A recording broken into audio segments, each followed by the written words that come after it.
So many people told me I was writing a steampunk because my world has steam engines, sooty factories, and gas lighting. I hated that label for my novel, though. It simply did not fit. And for a long time, I avoided defining my story's genre entirely because I just couldn't call it steampunk, despite everyone else's assertions that it was. I had to believe that not every story in an alternate world with steam trains and factories is steampunk. Steampunk is defined by Merriam-Webster as science fiction dealing with 19th century societies dominated by historical or imagined steam-powered technology. While I understand the confusion, the book I'm writing is most definitely not science fiction. Sci-fi and fantasy often overlap, but they are distinctly different genres. Sci-fi explores the what-ifs of science and natural law, while fantasy completely creates its own.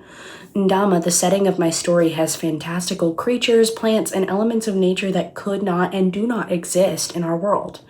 On top of that, steampunk is well known for its aesthetic of excessive gears, goggles, airships, inventors, and mad scientists.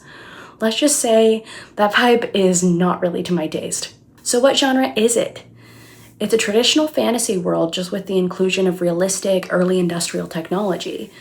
Well, when I Googled fantasy version of steampunk, I stumbled across Yolandi Harak's podcast episode number 1 on gaslamp fantasy and steampunk. They explain that gaslamp fantasy, a subgenre of historical fiction and fantasy, has strong roots in Gothic literature, set in the Victorian or Edwardian eras, and with similar technological advances as you'd find in steampunk works, but the tech isn't as important.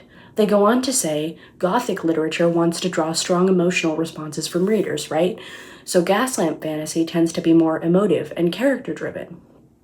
A.J. Lancaster's post titled, "What Even Is Gaslamp Fantasy?" solidified it further for me. He writes, Gaslamp is less about the technology and more about the fantastical elements in a late 19th and early 20th century setting. This is exactly what I had been looking for. As long as I'd been writing it, I felt like my story has a closer kin to fantasy and historical fiction than it ever has to sci-fi or steampunk. In fact, that makes total sense for me. My literal 2 favorite genres to read are historical fiction, including classics, and fantasy. You'd definitely see as much based on my extensive collection of the 2.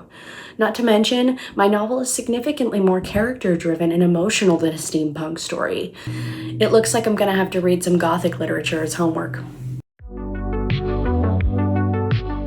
As it turns out, my instincts were right. My story wasn't a steampunk, but a gaslamp fantasy. Rather than inventive scientific advancement, you'll get a character-driven plot and a focus on the fantastical.